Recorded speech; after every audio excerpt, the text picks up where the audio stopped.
మందిరానికి వెళ్ళేటప్పుడు వట్టి చేతులతో రాలేదు. వాళ్ళు గొర్రెలను, ఎడ్లను, పొట్టేళ్లను, కోళ్లను తీసుకొచ్చారు. తెచ్చి రండి నేను బలిస్తానని ఇచ్చాడా?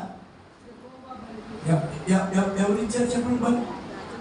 బలి కోసం ఎవరు పిలిచారు? గట్టి చెప్పండి, అందరూ చెప్పండి. యాజకుడు వారు అక్కడ. యాజకుడు దేవునికి బలిపీఠం దగ్గరికి వెళ్ళి బలి అర్పించాలి. దేవుని స్తోత్రం. ఎందుకు తెలుసా?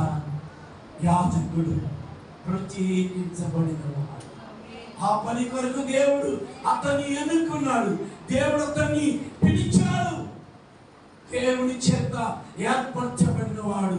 చిన్నోడు కావచ్చు, పెద్ద ఆయన కావచ్చు, ముసలాయన కావచ్చు, ఎవరైనప్పటికీ కూడా యాజకుడు లేడు, ఎవడో లేడు అనుకొని ఒక ఆయన బయలుదేరి పరిగెడుతున్నాడు ధూపాన్ని పట్టుకొని.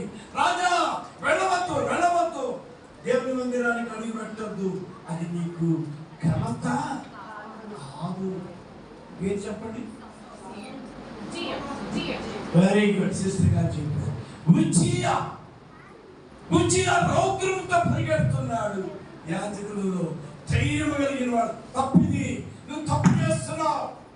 ఒక యాజకుడు రాజును శాసిస్తున్నాడు. గద్దించేటప్పుడు గద్దిస్తాడు, బుద్ధి చెప్పేటప్పుడు బుద్ధి చెప్తాడు. యాజకుడైన రాజుని గద్దించాడు, కానీ వినకుండా లోపలికి వెళ్ళిపోయాడు.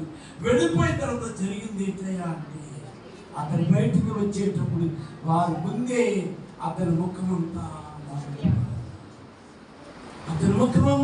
మారిపోయింది. తల వంచుకున్నాడు, సిగ్గుపడుతున్నాడు, సిగ్గుతో వెళ్ళిపోతున్నాడు. పిల్లలా గమనించు, దేవుని సేవలో, పరిచర్యలో మన పని మనం చేయాలి.